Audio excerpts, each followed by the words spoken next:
Okay, guys, I've lost a year off of my life trying to get fancy here.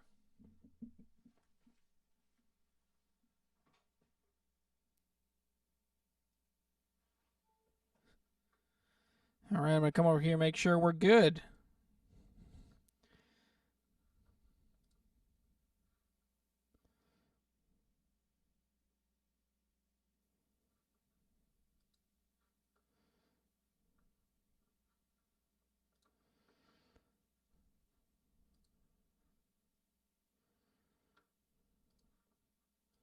All right. Doesn't look like anybody's in here yet.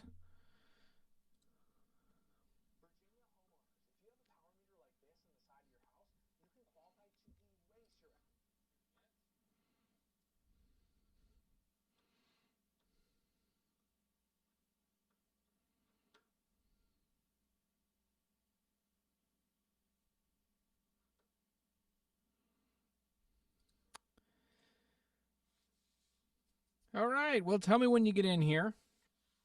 In the meantime, I guess I'll play guitar, plunk around a bit.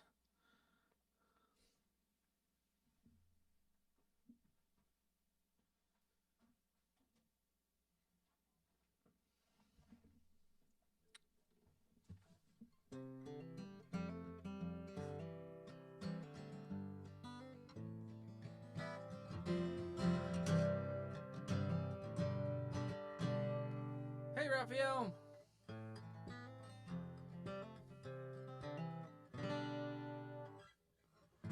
It's kind of out of tune.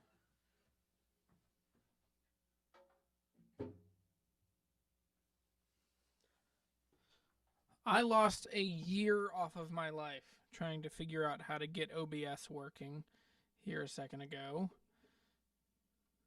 Hey, you finally made it to a live stream. Congrats. Welcome.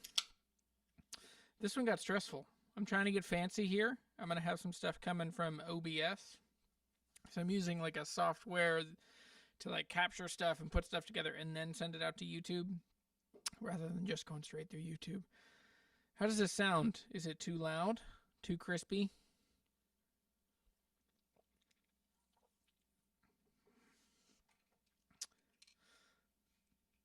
Oh man, I love that Husson Dalton. So there's a little bit of a delay. There's like, looks like 10-15 seconds, I think, between when I see things and when I'm able to, when you hear them. But happy Friday, everybody. Welcome to Guitar Hunter Live. I'll come back over here. Yeah, so there's a handful of us in here. So this week we'll be talking about what are the best deals, what are the worst deals, and what are the weirdest guitar deals any of us have ever been a part of. All right. Yeah, sounds like a couple people are coming.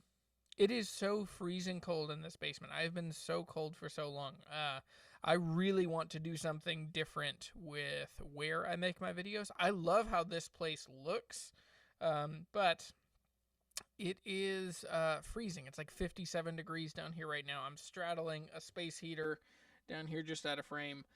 And yeah, so anyway. Okay. Well, let's jump in. So I got a little fancy. So in the description of this video, there's a Canva link if you want, but also let's see if this works. Bada boom! Hey, Guitar Hunter Live. Oh, hang on. I can see it. You can't. Now you can see it. So, no use for a name. Hey, buddy. Oh, it's that Johnny Cash picture. I love that. Yeah, man, this has been a crazy week. I bought a really cool Taylor, bought a really cool Gibson, I sold that Breed Love, which the video hasn't even come out yet. It's just I've been moving at a pace that is amazing, but also kind of stressful because every day there's so much more work that I can get done in a day. So anyway, what else? I'll give you guys the quick update on this week. Yeah, bought a Taylor 412. That video will go out next week. I sold the Breed Love Cascade Triple O. I filmed that video. I think I've finished editing that video. I'm lost. I have worked so hard this whole week editing so many videos. I'm finally like 5 or 6 videos ahead. Now, with that said, I also had really like frustrating stuff happen this week, which it's not too much of a surprise, but my video on cameras tanked. Like, not just got a few views, but like got so, I mean, it is 10 out of 10. It's, typically a video within a day or two of mine is going to get 5,000 to 6,000 views, and the video on my cameras here got like I think it's 300 views so far. Anyway, but yeah, so David, welcome.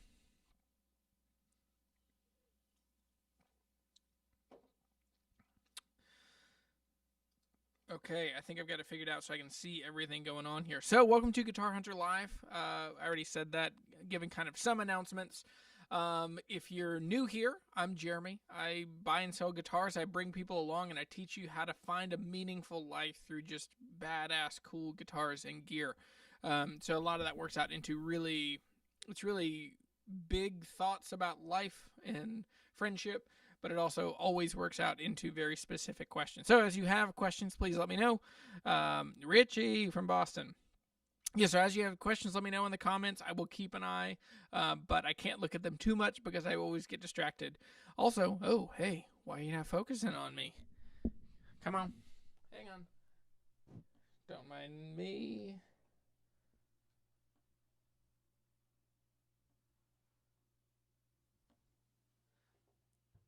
And we're back. Okay, it's on my face.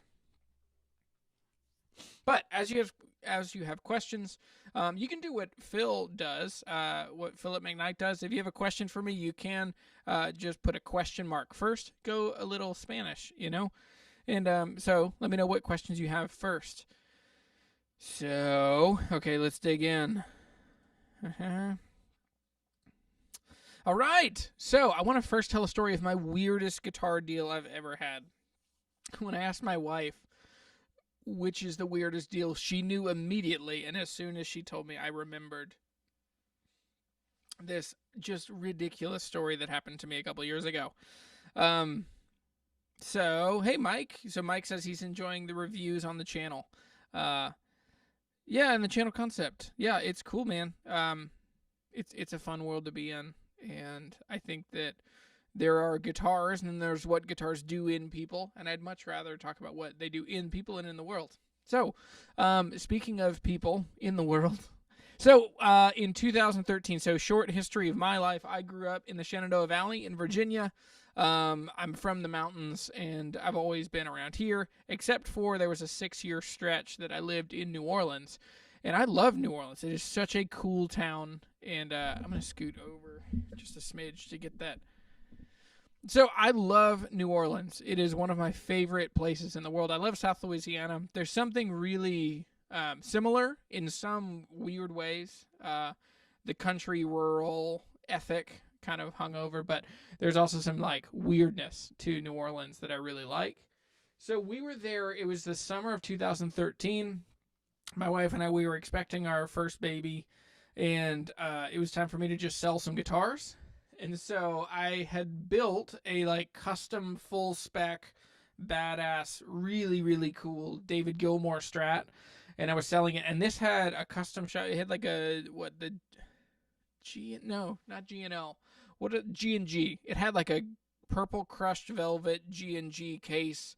Incredibly cool. So I was selling a parts caster, and this is 2013. This is before parts casters were really worth that much money.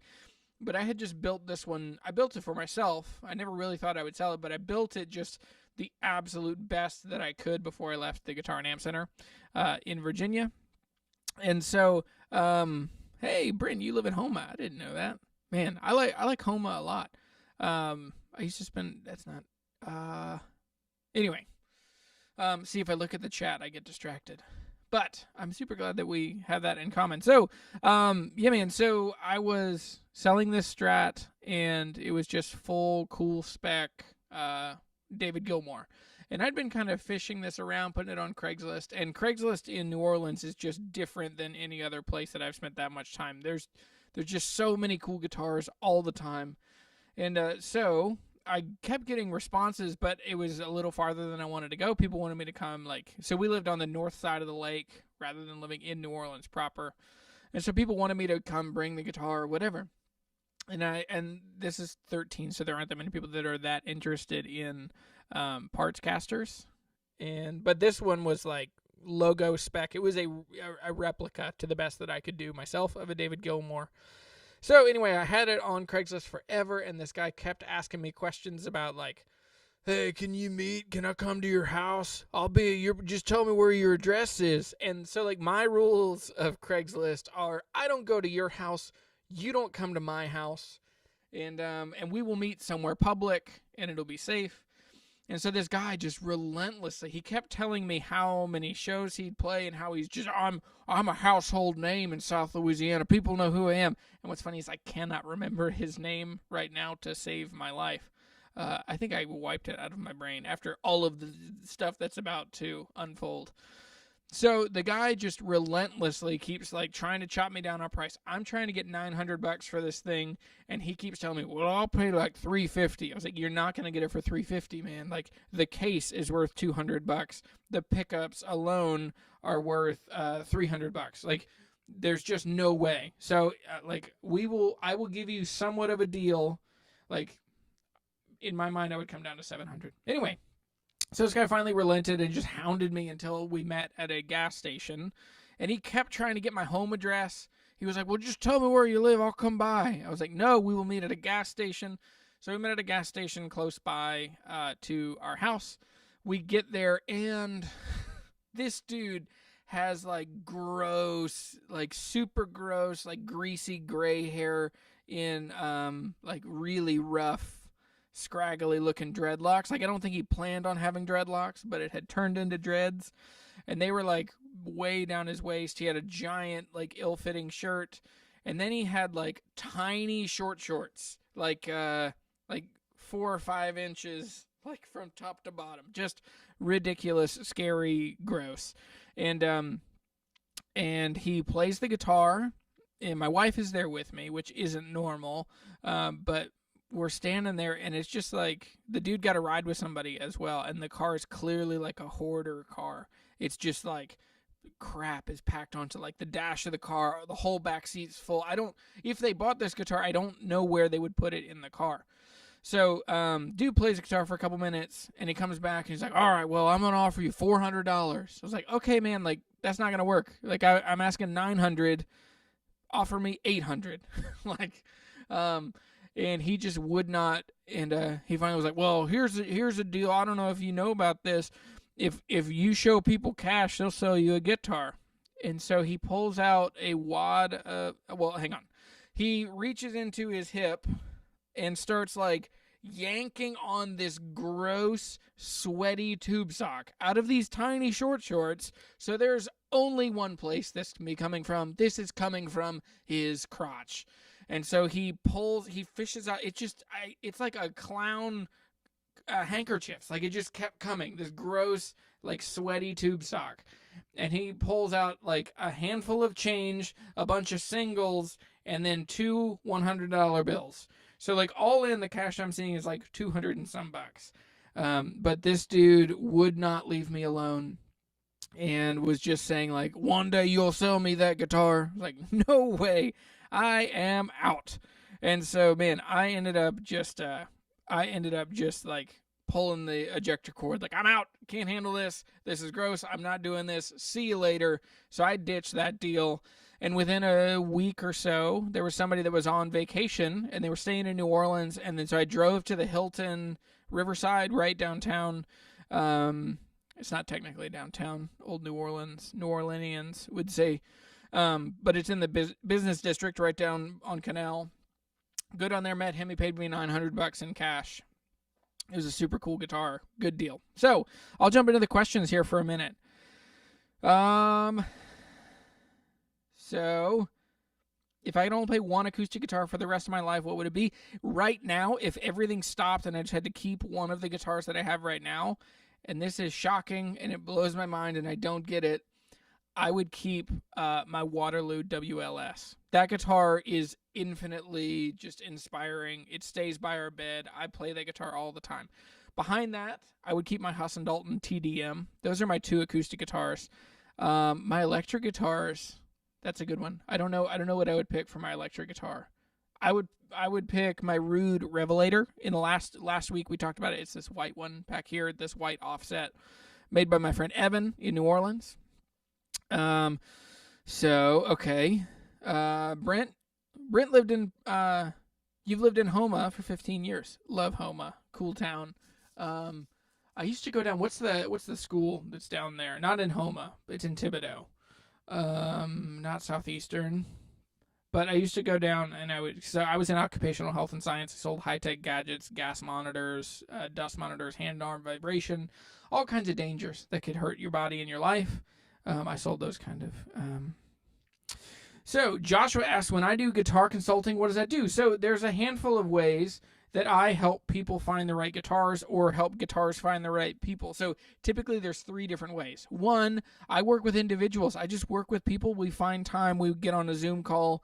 I'll ask you a bunch of questions. We'll just talk about life. We'll talk about what you care about. We'll talk about what kind of music you like. And then I'll recommend kinds of guitars that I think you would like for your budget, your playing style, where you want to be, where you want to head.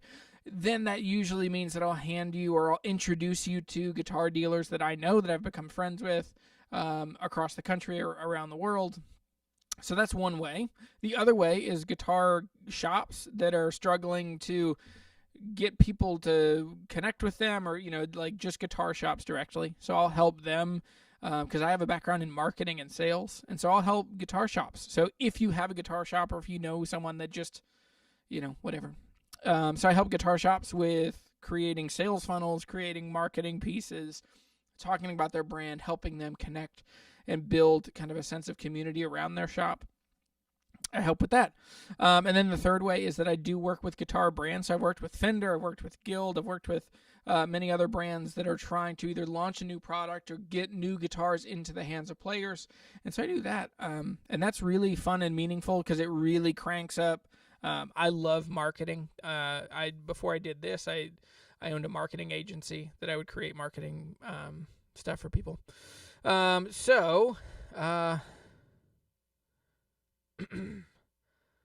be an odd question.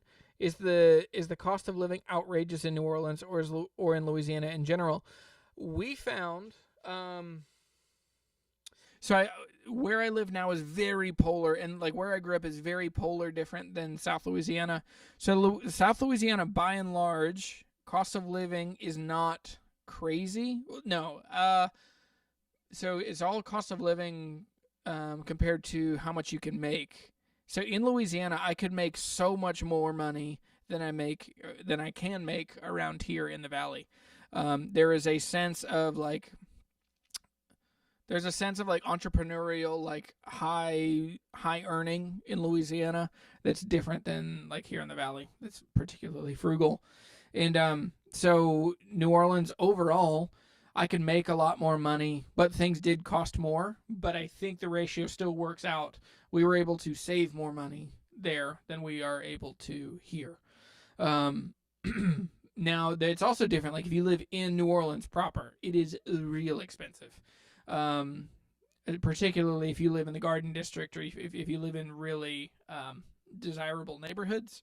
But overall, it was, and we lived on the north shore of the lake, so we lived 30 minutes, like on 30 miles across or 25 miles across a giant lake, which is also awesome. If you've never been to South Louisiana, you should drive across the causeway and just have your mind blown by the fact that for about 7 miles, you're on a dead straight bridge and you can't see land on any side. It is insane. Let me come back over here. So trying to get fancy here, huh? All right, I'll do one more question, then I'll tell another story. So much chat. This is great.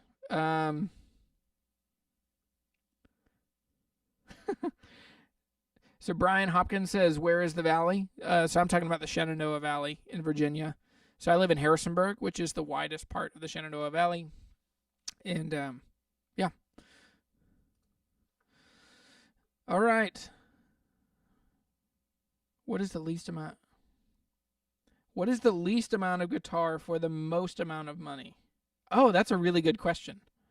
Oh, man. So I wanted to do a video about this, but then I didn't know how to do it. So a couple of years ago, I wanted to do a video called What is the Worst Guitar for $2,500? Which basically I was trying to get at the same question. Like, what is the most money you could spend for the least amount of guitar? Which that's what I had an Instagram post about. I bought a Gibson J15 this week, and that was one of the questions that I posed was, that guitar sticks out to me because unlike almost every other Gibson, it is so much guitar for the money, where almost always Gibson is so much money for the guitar. So I think by and large, man, okay, let my brain run through that, because it's kind of like high-end sports cars, right? Like, some of them, the more money you spend, the less you get. Like, you'll spend way more money for what a Porsche Turbo S or like the RS. I think it's the RS3 that you start getting into where you're like, they don't even come with air conditioning. Like, they don't have air conditioning. They don't have radios. They don't have door latches. They just have, like, so you get to where you're spending a lot more money and getting a lot less. So I would say,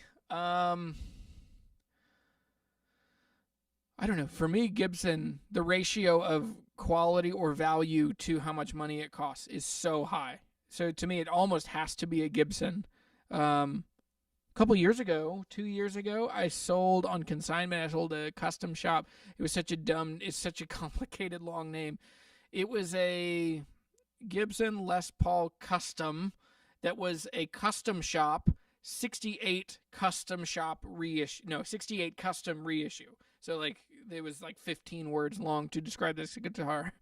And I sold it for $4,500.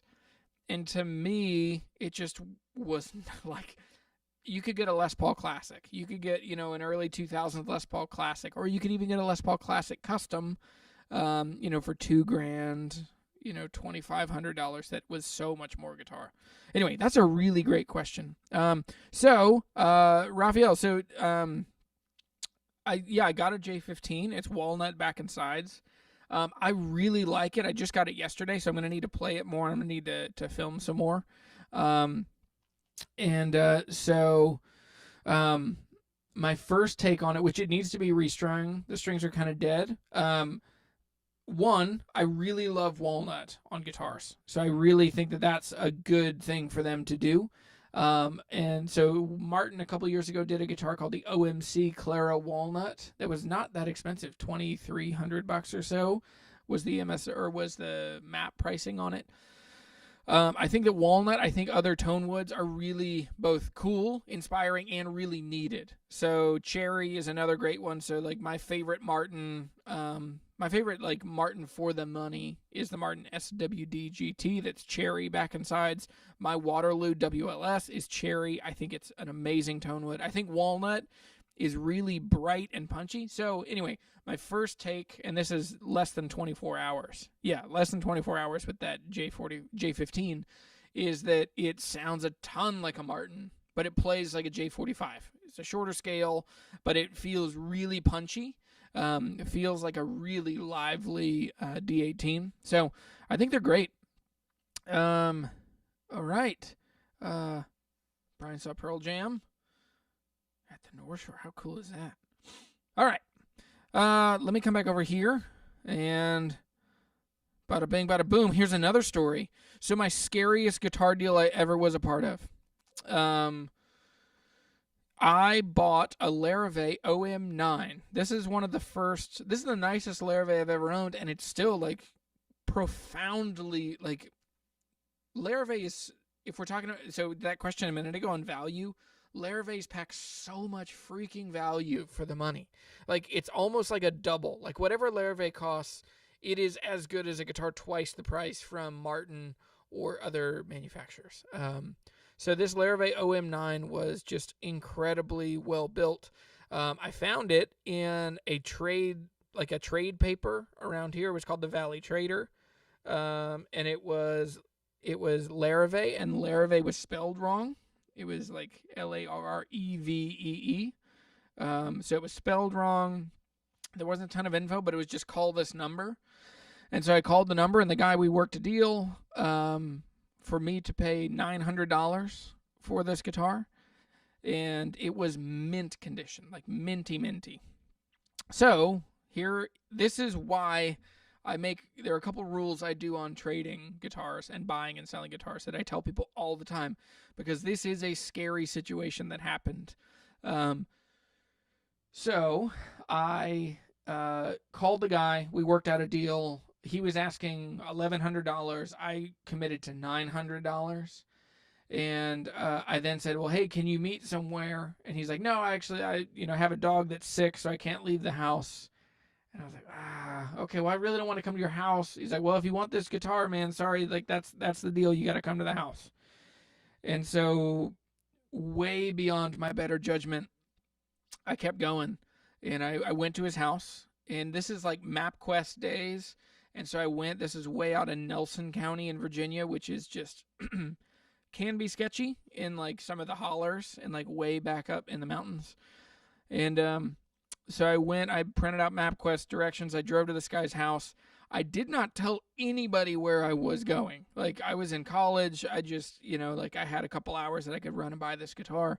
So I went. I'm headed down the road. I'm going to get this guitar, and it just keeps getting like sketchier and sketchier, like more like blown out trailer houses, or like old like single wide trailers, and like more sketchy houses, and it's tucked way into the mountains.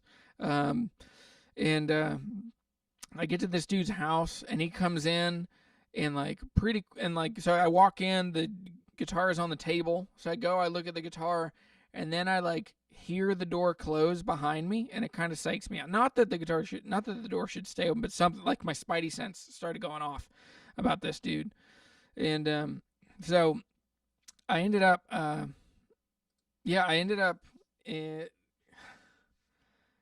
got weirded out. And so I was like, all right, cool, man. Well, like, this is great. And then I kind of forgot where I was, and I just lost track of, like, I probably should just pay. And so what I ended up doing was, we talked a little bit, and I was like, yeah, I just jumped in the car and ran over. And so I then I tried to, like, work him down even more on the price, which only led to him being, like, super offended. So I said, hey, how about, could you do $800? And this is the moment that I was like, oh my gosh, I have to get out of here. So the dude looks at me, he's like, you can't chop me down on the price now, man. Listen, it's only you, me, and Jesus who know you're here. And I pooped my pants. Like, I was like, okay, that's fine. Okay. Here you go. Here's $900. Because he knew I had that cash in my pocket. So I paid for it. I was like, all right, man, thanks so much. I'll see you later. I got to go. And I got out of there as fast as I could. I don't think the dude was threatening me, but I think I was super dumb. I think I was 19 and had a bunch of money in my pocket, didn't tell anybody where I was going, went to a sketchy house in the middle of the woods, and then tried to negotiate with a guy who had a big scary dog in a wood cabin. I didn't see any guns, but I'm sure there were guns there. This was just one of those dumb moments of me, like, just being not prepared. So that is my scariest guitar deal. It really could have gone so much worse. I ended up getting a great guitar out of it, but it's weird. I sold that guitar because I just, like, there was trauma around buying that guitar. I was so freaked out by it. So yeah, that's my scariest guitar deal I've ever had.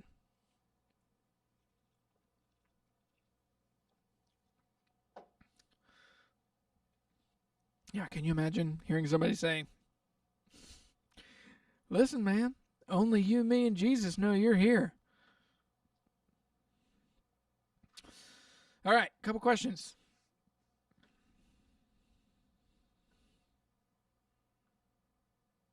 Oh, that's such a good question. All right, let me turn this back off. Okay, I'll jump into a couple questions. What are Breedlove Myrtle guitars? Just got a 12-fret parlor. My friend Asher has one Myrtle wood guitar that is. Are you talking? Yeah, Myrtle wood. Maybe what you mean by Myrtle, but Myrtle wood. Is an M25. So my friend Asher has one of the Master Series M25s. That's Myrtle wood. It's an OM style. It's got the really cool zigzag bridge. I love that guitar. I think there is no one better doing like modern contemporary cool innovation on acoustic guitars like Breedlove. I think those are really cool. So yeah, I think yeah, those are killer. The next question is, what country do you think produces the best guitars? The USA seems to be the most expensive, but are they necessarily the best made? That's a really good question.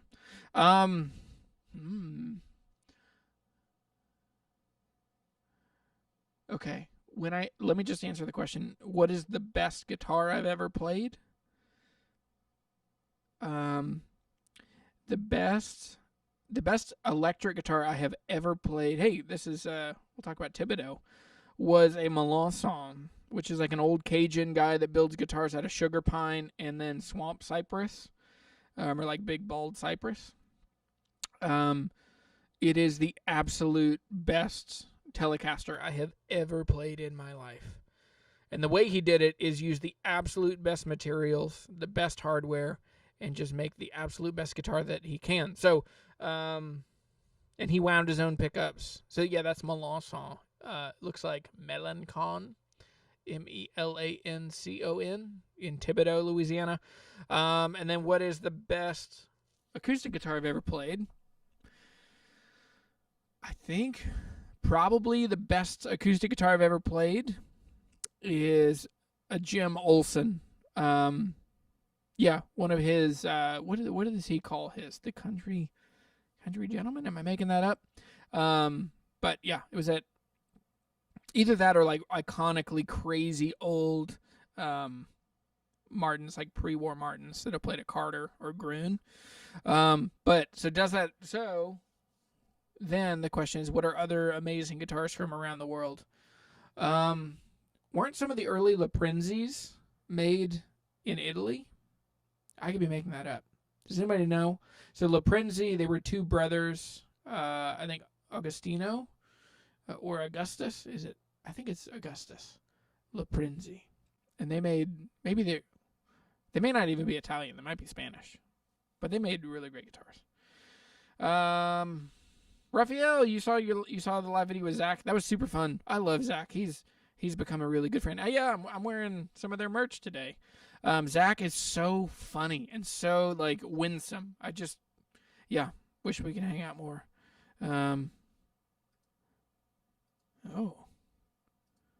Okay. Got psyched out there for a second. Had speaking of that, I had Discord, so I'm one of their patrons, and had one of their things pop up. Okay. Yes, Breedlove, talked about those. What country? I feel like it almost has to be the U.S. Because where are other guitars made? Japan. Some of the like real Alvarez Yaris are astounding. They're really wonderful guitars.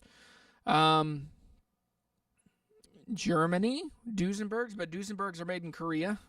Almost can guarantee that. Now, I should say that's anecdotal. That is my opinion.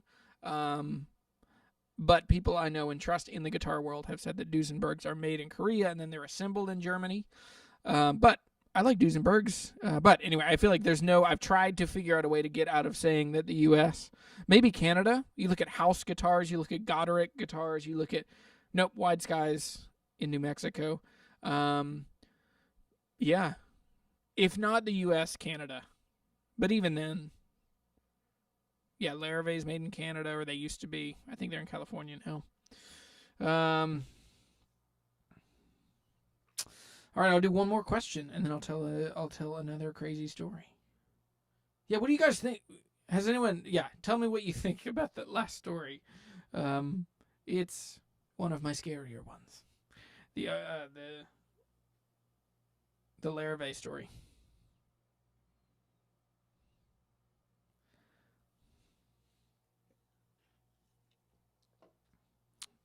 So the only thing I've seen about the Duesenberg thing is I've seen a picture of Chapman guitars being made, and in the background you can see. Now I've seen a picture on the internet, so that doesn't really mean I know anything. But yes. Anyway, yeah, the Korea Duesenberg thing. I don't know. Wide Skies makes amazing guitars. I would also love Novo. I think one of the coolest things that's happening in electric guitars right now is the move from boutique. So for a long time, 20 years, 25 years, there have been really amazing boutique acoustic guitar builders. And then meanwhile, there have been, name like a high-end custom one-off electric guitar from 10 years ago. There's just been such a boom. Such a big boom. And that's where I think like Novo, I think my friend Evan that makes Rude guitars, that's another amazing one. Creativity, quality, amazing guitars. On the live video with Zach yesterday with Mythos pedals, we were talking about Sorokin. So I don't remember how to say his name, but it's a guy who makes these amazing kind of Gibson style guitars down there. Oh yes. Okay, so there's a question about the second gen Hudson video, the Orangewood from Hudson. I bit off so much more than I could chew, and it took me so long to edit this video. So it's done now. It'll go out on Monday. So I do a shootout between a budget guitar, a boutique guitar, and a bougie guitar. So I do like a clear hold these between each other.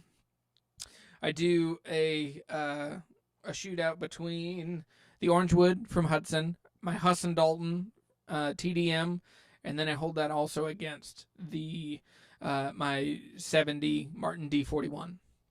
And I didn't, so like the video is kind of framed in this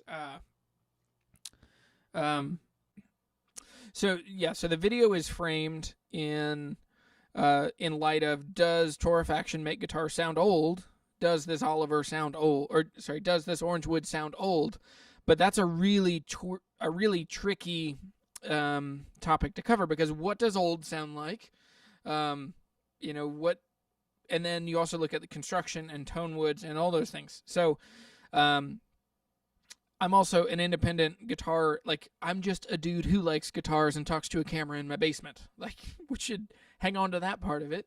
But this is all the guitars that I had. So I pulled the Hudson Dalton, pulled the Martin, and it's amazing. Like, I guarantee people are going to get it wrong. Like, if you are just hearing a guitar, I guarantee lots of people are going to get it wrong. It's been really interesting. So if you're a patron, for $3 a month, you get to see videos early.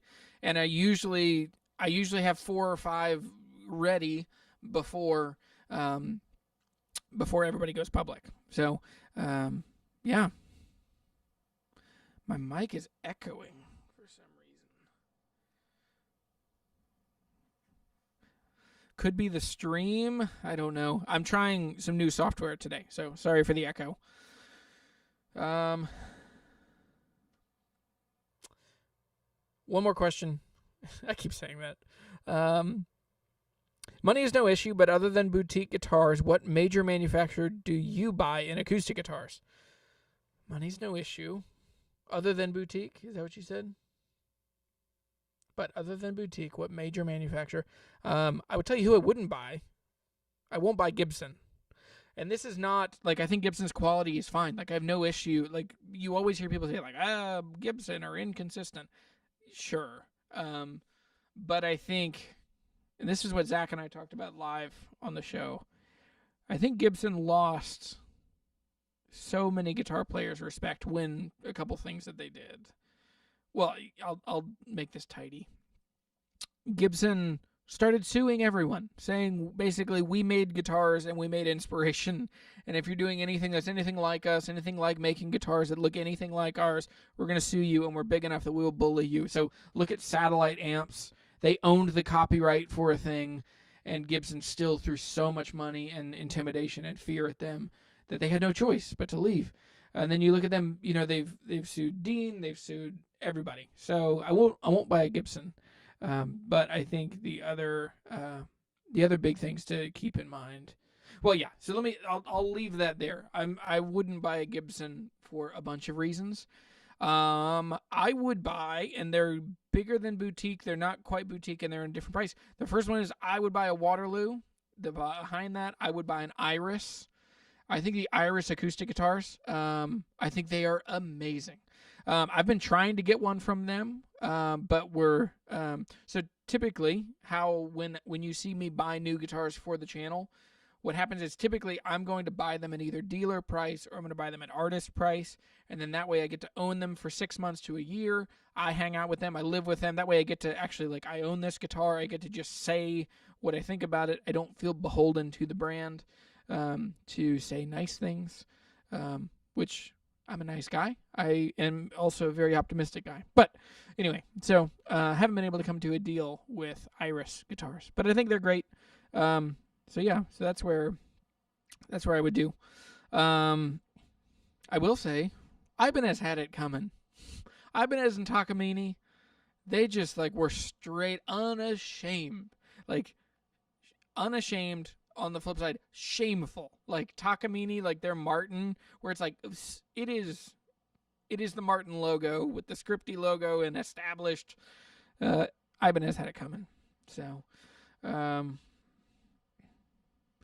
yes, so much to keep up on.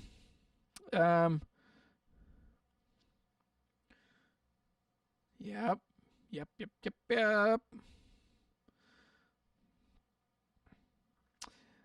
Seagulls aren't my thing. I don't like the neck shape. But anyway. Okay, let me come back over here. OBS. My best deal. So my best deal that ever happened, and you've probably seen this, and you've probably seen this, some really well, highly viewed videos on my channel in the last year. In July, I found, in the middle of July, super hot outside, I found a 1967 Martin D28, and they were asking $4,000, and that was just an amazing deal. I looked at it and immediately thought, I have to own this. This is such a cool guitar. I also knew that I probably wasn't going to get to keep it, but I wanted to own it, and so anyway, I made a deal. I worked with Joshua, who is this 14-year-old, just funny, ridiculous, loud kid, and he just kept texting me and messaging me. He's like, all right, we can meet at this time, and then, somebody else is coming, and it was just so many crazy deals, and so I was third in line, and he said that one person showed up and offered them $2,500. They couldn't do that, and then the next person didn't show up, and then when Joshua and I finally got together, I said, hey, I didn't commit to a price, but I was I'll be somewhere around 4, which was about all the cash that I could put into it at that time. Met up with them. They were so sweet and so funny. I thought when a 14-year-old selling a guitar that was his grandpa's, you can only assume that the grandpa's passed away. There's no way that the grandpa's still connected to the deal. But we show up, and it's Raymond. And I kind of knew Raymond. I remembered him from when I used to work at a guitar shop in town. And Raymond told me about how he has 3 grandkids that play guitar, and he can't split this guitar up between them. And it's a Brazilian 28, and so he can't, it's too expensive to have sitting around the house. And so he wanted to sell it so that his grandkids, some that play guitar and some don't. And so he ended up just splitting some stuff up. So he ended up selling the guitar, and we made a deal. I wanted it, there's something in my brain that will not pay what people are asking. I will always ask for a deal. And so I said, hey, my first number is $3,500, but this guitar is cleaner than that. There's a crack, and it kind of needed a neck reset. And so anyway, so I said $37.50, and he said, all right, I'll sell it to you. And so that was kind of the end of the story right away. I had the guitar, and then within a couple days, I mean, I'm not kidding when I say I received a couple hundred emails, like to a place where I just had to just delete them. Like there's no way I could keep up. And so I ended up kind of skimming through the emails, and then somehow somebody, so enter Mike, stage left. Mike is just an amazing, like super generous dude. He loves old Martin guitars. Somehow Mike got my phone number. I don't know how, but so he texted me, and Mike was like, I want to buy the guitar, and I want to find a way to protect it so that in case they ever want it back, they can have it. I was like, okay, because lots of other people offered that, and I don't believe that for a second. Like, a lot of other people were like, I'll buy that guitar and hang on to that for that kid. But I knew there was just something sketchy about it. So, but Mike just he was relentless, and he just said, like, I'm going to pay you. I'm going to get the guitar fixed. It will be available to them if they ever want to play it again. And I was like, okay, whatever. And then he was like, how about this? He's like, sell it to me and we'll work out a deal and we'll figure out a way to get it back to them that they can at least see it when it's done. It's like, okay. And so, anyway, so he paid me. It was a couple weeks before we could get together. I filmed a couple other videos about it. I then took so much heat for selling the guitar because everyone thought that I was just flipping it and making a bunch of money on this, poor grandpa. And Raymond has told me that to this day, like I paid the most money. I paid the most anybody in town would have paid. And so I did make some money on that. But then Mike, in just amazing friendship and kindness, he coordinated this whole thing where he's like, hey, why don't you say you want to hang out with him and we'll just get together and then I'll show up. And he lives in Connecticut, man. Like, he lives 12 hours away. And so he got in a car, he showed up, and we drove through the mountains. So there are 3 videos that cover all of this. But we got to give Raymond his guitar back for free. Like, for the rest of his life, it is yours. Like, this, and Joshua, it's yours, whatever happens. And it was amazing, man. So that is the best deal I've ever been a part of. I cut out a lot. So the video, there was a ton that happened in that video. But it was just amazing to give, because also the guitar was like, it was so in such better condition. Had a reset, had a new saddle, had bone pins. It was just a totally better and cool version of what it was. It was like in all of its glory. And it's so cool to give it back to the original owner for free. I don't know, man. I don't know if I'll ever be part of a story that good again. It was just really amazing. So, yeah. I mean, it was cool. And yeah, it just shows that is the kind of thing I want to show off on my channel. Just the friendship and kindness that can happen. And, so yeah, so if you haven't seen that video, go check it out. Oh yeah. Yeah, so Mr. Peak 111 says that I have a version of Everlong that I play. It's in Dadgad. I used to play it pretty like sneakily when I played live in New Orleans. I used to play out no one's playing out now. But in Louisiana, that was one of the fun things is like I would just do like instrumental music for 3 or 4 hours. That's the thing is like restaurants around there are so busy for so long. But anyway, Iris guitars, they look amazing. I think my favorite is the Roy Smack, the 12 fret Dreadnought. I just think it's so cool. I think it's the same kind of idea. I call them third way guitars. That basically like everyone takes their etymology from either a Martin standpoint and it's like, we're going to do scalloped X bracing and we're going to do herringbone and we're going to do Brazilian rosewood. And it's just so clearly like, very cool, but also tied to the anchor that is, 1930s Martins. And then I think the flip side is doing just amazing Gibson style guitars. And with that, it's like everyone's going to do J45s and J200s and maybe 185s. They might do an L00, but then they forget about, like Kalamazoo type guitars. They forget about like the entry level Epiphones that are ladder braced or, mostly ladder braced, some fan bracing. But they forget about this third way of guitars that are really lightly braced, really cool. Like, I mean, Waterloo nailed it, but I think that Iris is right in that same space of just really cool, really cool guitars in the middle there. Oh, the part about the train in that video. Well, and so okay. In the video, in Mike's video, not mine. Mike had his own phone out. And so Mike is filming, and I forget the detail. Is it 3:18 at like a couple minutes in? I left this out of my video because it felt really personal to them and to their family. So Josh has an older sister who was killed in a car wreck. And it's really thrown their whole family for a loop. And so there's a whole other song that ended up not being shared that I didn't share. And it's a song about, because it's Raymond losing his oldest granddaughter. And it felt really personal. So I didn't put it in my video. And I didn't talk too much about it. But it was like 3 minutes and 18 seconds. I forget the exact number. But it was like 3 minutes and 18 seconds into Mike's video. They're playing this song and a train comes by. And so Mike asked them later, like, hey, what does 3:18 mean anything to you? And it was the older sister's birthday. And so there were some other like weird and profound connections. And like I said, I've left some of that alone because I just want to like honor them and not intrude. And I don't take it lightly. Like in one way, it's really amazing to share stories with the world, and in other ways, there is some helpful privacy.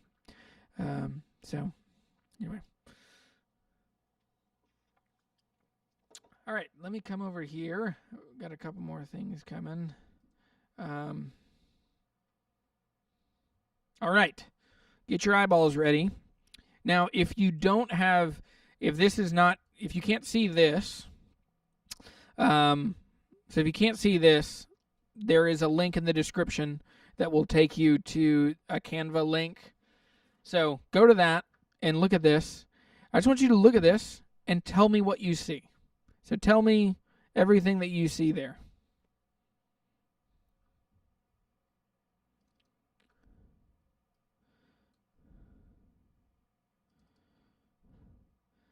So, things that I want to point out to you. It's a D45, right? From 2010. But look really close at a couple of these things. Look at the volute there on the back of the headstock. Look at one of the giveaways. Well, one of the giveaways is in the sound hole. I'll give you a sneak peek there. And then there's also another one. So now we'll look over here. Look at these. Do you see anything else that's interesting about a D45?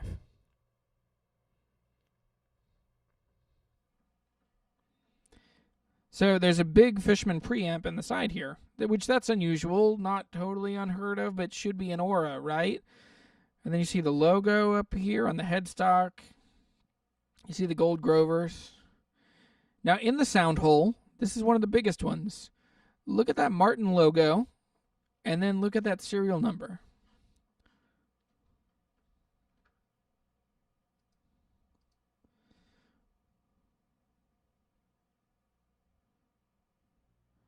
MH, that is dead on. So MH says it looks like the logo is branded in with fire. Because Martin uses a laser etch. They don't use a brand.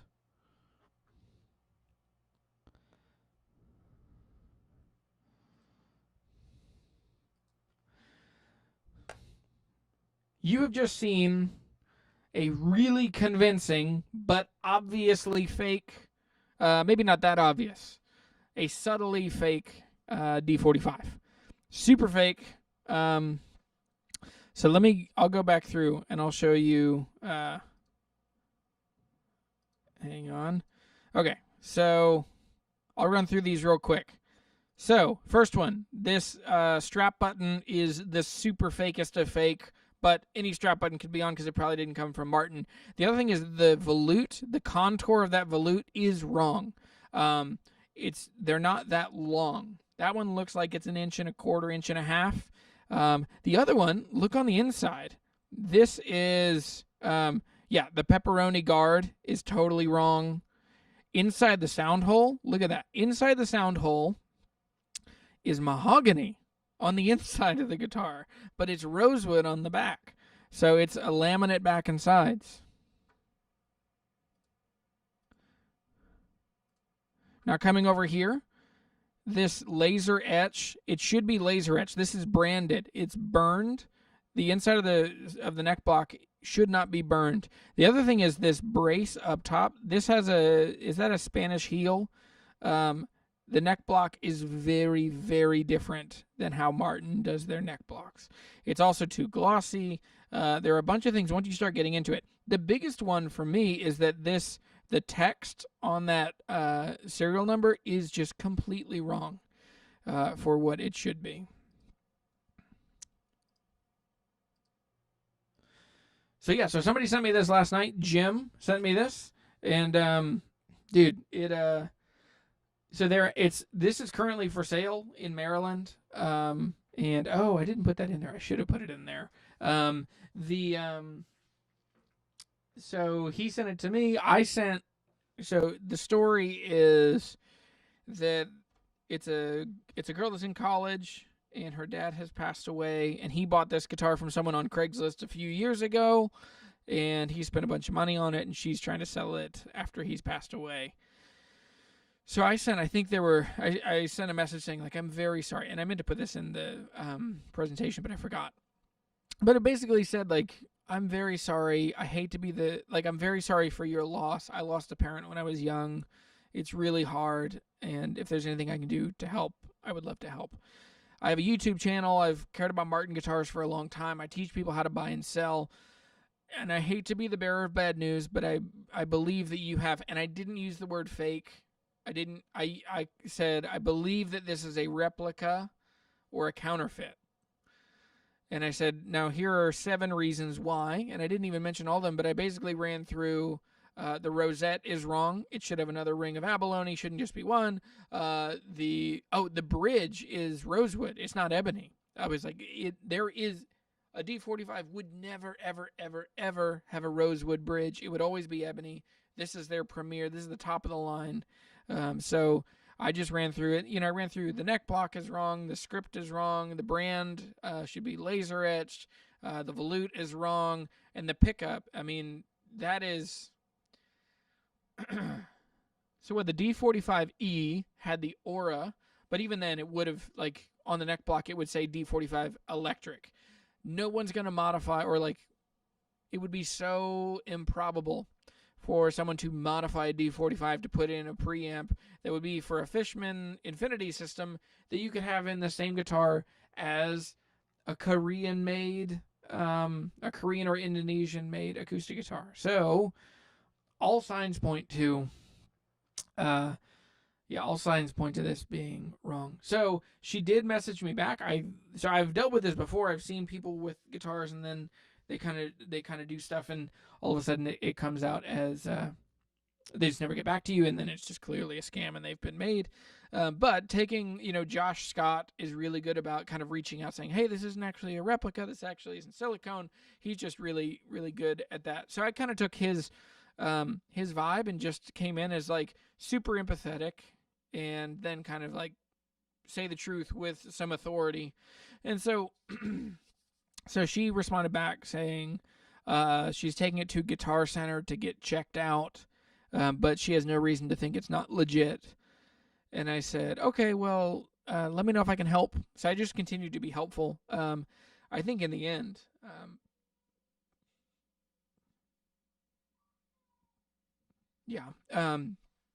so in the end, man, it's a fake guitar. So Martin fakes are really rare. They're still out there. Like, I've seen a handful of 28s and 18s.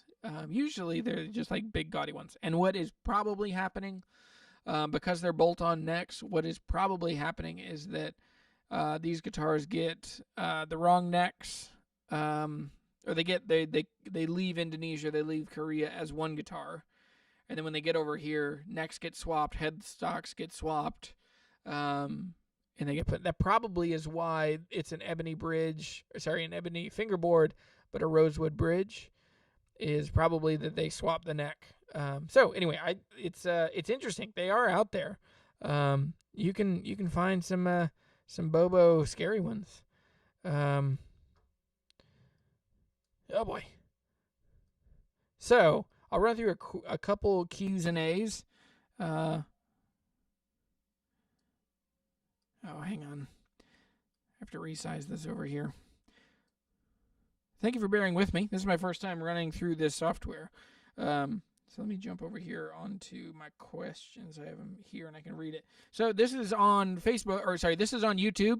People that I asked, I did a post, and people that responded. So Brian Wayne said, haven't had any mini weird deals, but that D41 sure is purty up on your channel. LOL. Lol.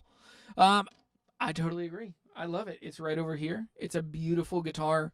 I'm so incredibly thankful to own this guitar. I'm excited. I'm ready for it to get fixed. So there's a video coming out on Monday. It's the shootout between the Orangewood, the Hassan Dalton, and the Martin. And the Martin, I'll give you a little sneak peek. Maybe not of the video, but I'll give you a little hint before that video goes up. Listen for which guitar sounds like it's the hardest to play, and you'll figure out which one the Martin is. That's a big hint. I'm sorry. But very cool. It's a very cool guitar. The action is high, and it's a little thumpy. Like, it's just hard to keep. Like, the big thing is keeping strings playing and ringing out. But yeah, Dread Shootout should be good. DJ did the thumbnail for this, so I'm very excited for that. He did a great job, and it's just one of the places. That's a complicated part of doing YouTube. It's like, it's not only come up with interesting content, and it's not also film it and make it with professionally and technically good video, lighting, sound, all that. It is also come up with captivating thumbnails that get people's attention. So, DJ, thanks, man. And yeah. So I think so. The comment was, by saying that it came from Craigslist, it gives plausible deniability to to Guitar Center. But, I wouldn't put it past Guitar Center and the pack of dummies that work there to be like, this is a real thing. We should buy this for $3,500. I don't wish them harm. I've also never spent $1 at Guitar Center.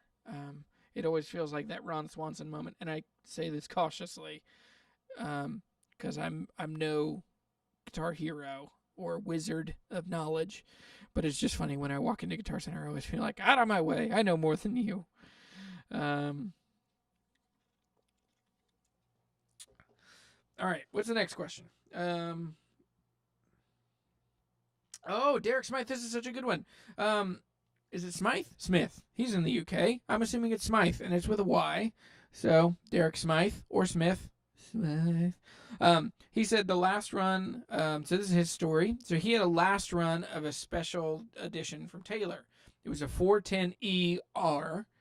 And the gentleman was selling it. He bought it brand new. It was special order. When he got it, he didn't like it, and he wanted to get a piano instead. So he sold it to me for $1,200.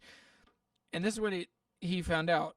He found out that guitar was only 4 weeks old. It had been manufactured 4 weeks before, and that guy had paid, what was it? I cut it off because I just took a screenshot.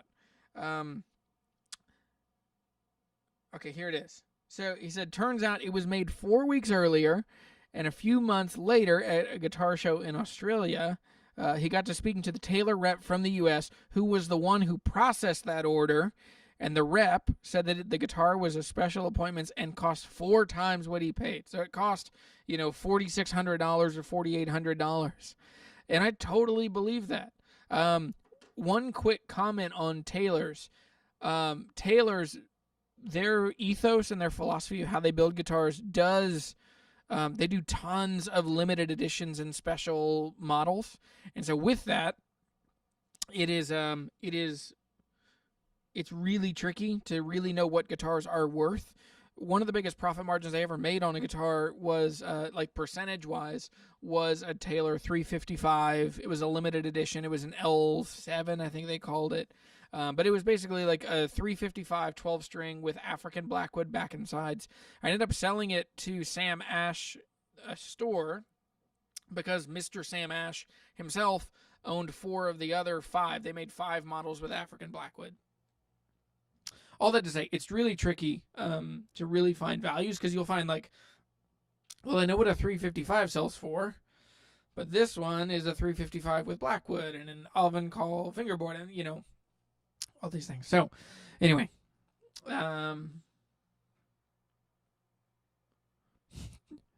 just put a text question in every thumbnail. I bought a new acoustic, new vintage Martin, question mark, question mark, question mark, question mark. Yeah. I mean, it's true. Anytime if I put Brazilian rosewood on a fingerboard, which I don't own any Brazilian rosewood, but anyway, I've got a bunch of ideas. So basically, like with the D41, I'm gonna make videos answering every question I can on those, to try and offset as much as I can of that price, and that is not. I am not just like making content to pay for a guitar, but it is part of, well, that's basically what I'm doing. But I'm trying to do it ethically, responsibly, not douchily. What's my honest opinion of blue chip picks? I think they are awesome.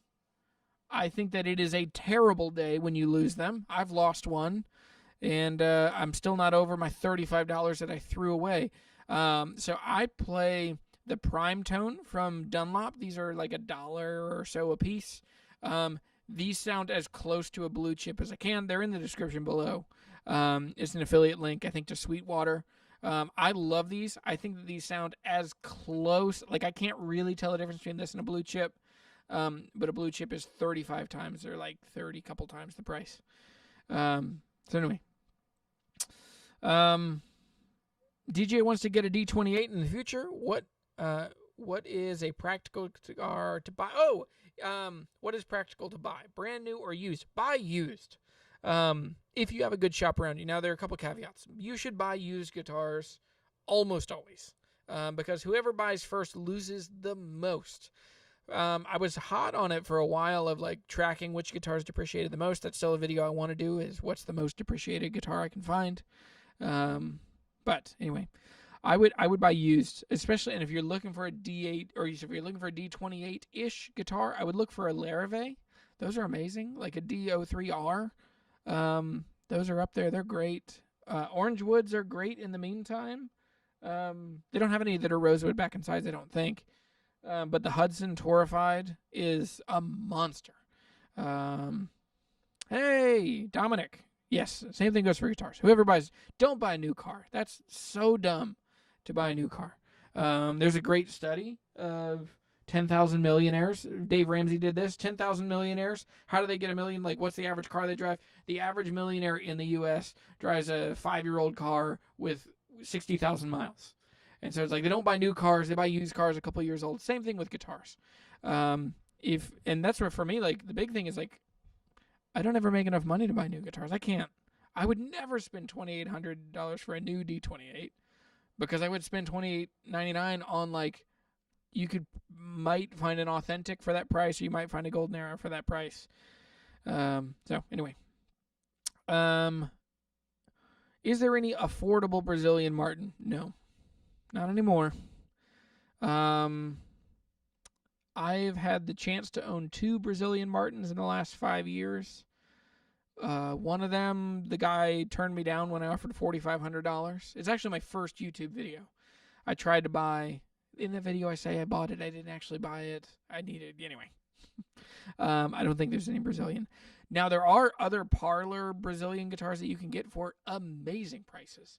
And they're super old. They don't sound that great. They don't play that great. But they are Brazilian. And they're fun. And they're old. If you can find old Washburns, like original, whatever the original company, I forget the guy's name. The original Washburns, you can find them from like the 1890s, 1900. 4 or 5 years ago, you could find them around $1,000, and they'll be Brazilian rosewood. If you get those and you have a really good luthier, they can take the back off, or they can put a new top on it. With like, you can basically do them into like a 0045. They're smaller, they're not dreadnoughts, but they are Brazilian. Good price for a used D28, right around $2,000. If you get in the 70s, you can get them 70s and 80s. You can get them for like 1,600 to 1,800, and we're in kind of similar parts of the world. We're both in Virginia. You can find them. I just found one in Lynchburg. Yeah, you can find them right around $2,000. You can get them below $2,000. Yes, there are some Brazilian rosewood Blue Ridges, but I don't think they're quite worth. I don't think they're quite worth the squeeze on that. All right, I think I've got one more thing. Hold on. Okay, so last Q's and A's. Let me run through these real quick. What's the best small body guitar?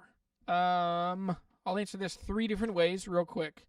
Let's say, like, if we're talking about like beginner, intermediate, and professional grades of guitars, best small body guitar. Somebody mentioned it earlier that I've heard really good things about the Jim Dandy, the Gretsch. Those seem really great. The Oliver, I had the regular Oliver, and it was a smaller guitar. It sounded okay, but it played really well, and it stayed in good tune. Those are really important features or like attributes to entry-level guitars. If you're in that middle price, Eastman, Blue Ridge, like what's that one? I have a video about it. It's my neighbor's. It's basically like a 0028. Maybe it's an 18. Is it mahogany or rosewood back and sides? I also just sold that Blue Ridge. Sorry, that Breedlove, the 000 CRE, cedar, rosewood, and an electric and a pickup. Yes. So Eastmans are also great in that price. And then the last one, if you're saying what's the best small body guitar, a 0018 has inspired every songwriter you've ever listened to. A 00 and a 0018 are amazing. Other great ones, the Waterloos, the Iris. A lot of the Iris, I'm really curious about. They have a guitar that looks like an LG2. It's an X-braced smaller guitar. That Favilla I had, that's an amazing. You can get that. That's Brazilian rosewood bridge and fingerboard, mahogany back and sides. I got that for $750. Put $100 into it. Sold it for $900. Yeah. DJ, yeah. Here's your question. So brand new versus used, practical or wise? It is unwise to buy new guitars. The only time you could. Okay, there's 2 situations in which you should buy a new guitar. One, if you make a bunch of money and it is a tiny part of your financial world. If for you dropping $3,000 on a guitar, if it's just a very small part of your world, you should do that. Otherwise, it's just not smart, not wise. You shouldn't do it. The other situation in which you should buy a new guitar is if you're really particular and you have really specific settings that you have to do.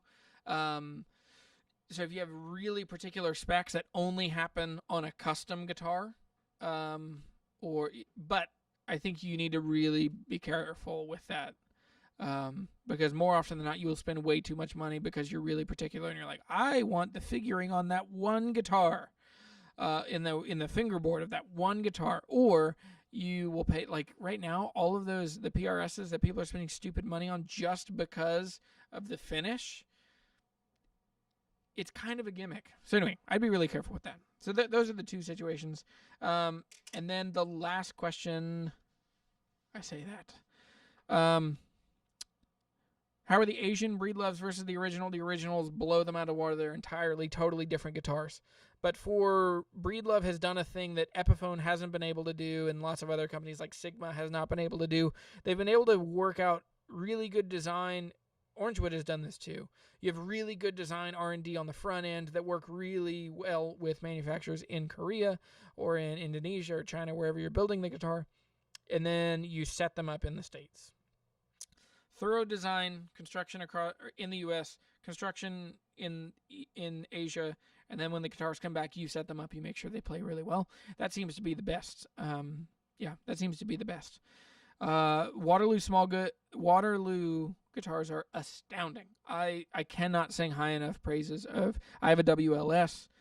It's a guitar that changed so much of how I view ladder brace guitars, smaller guitars, third way guitars. So anyway, Martin Dreadnought Juniors are great. I've owned one of those.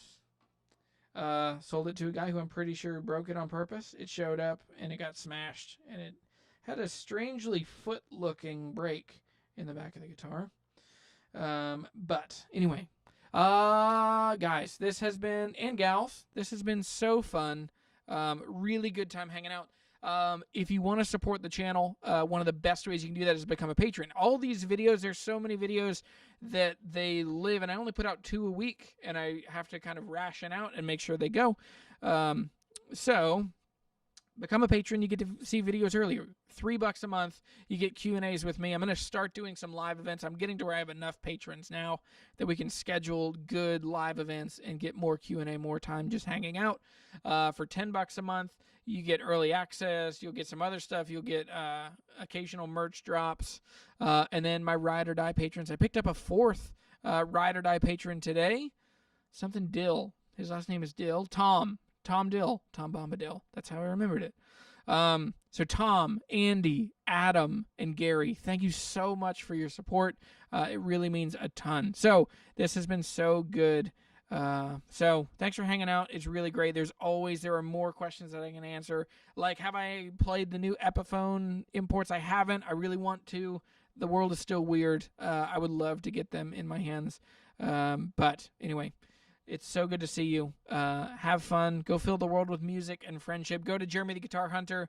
The other way you can support the channel is go to the Guitar Hunter, jeremytheguitarhunter.com/shop. There's coffee. Actually, coffee's sold out. But if you give me an order, I can get it shipped to you in the next week or so. Coffee, t-shirts, the buyer's guide. Anyway, so much fun. Have fun. Hope this was a good send-off into the weekend.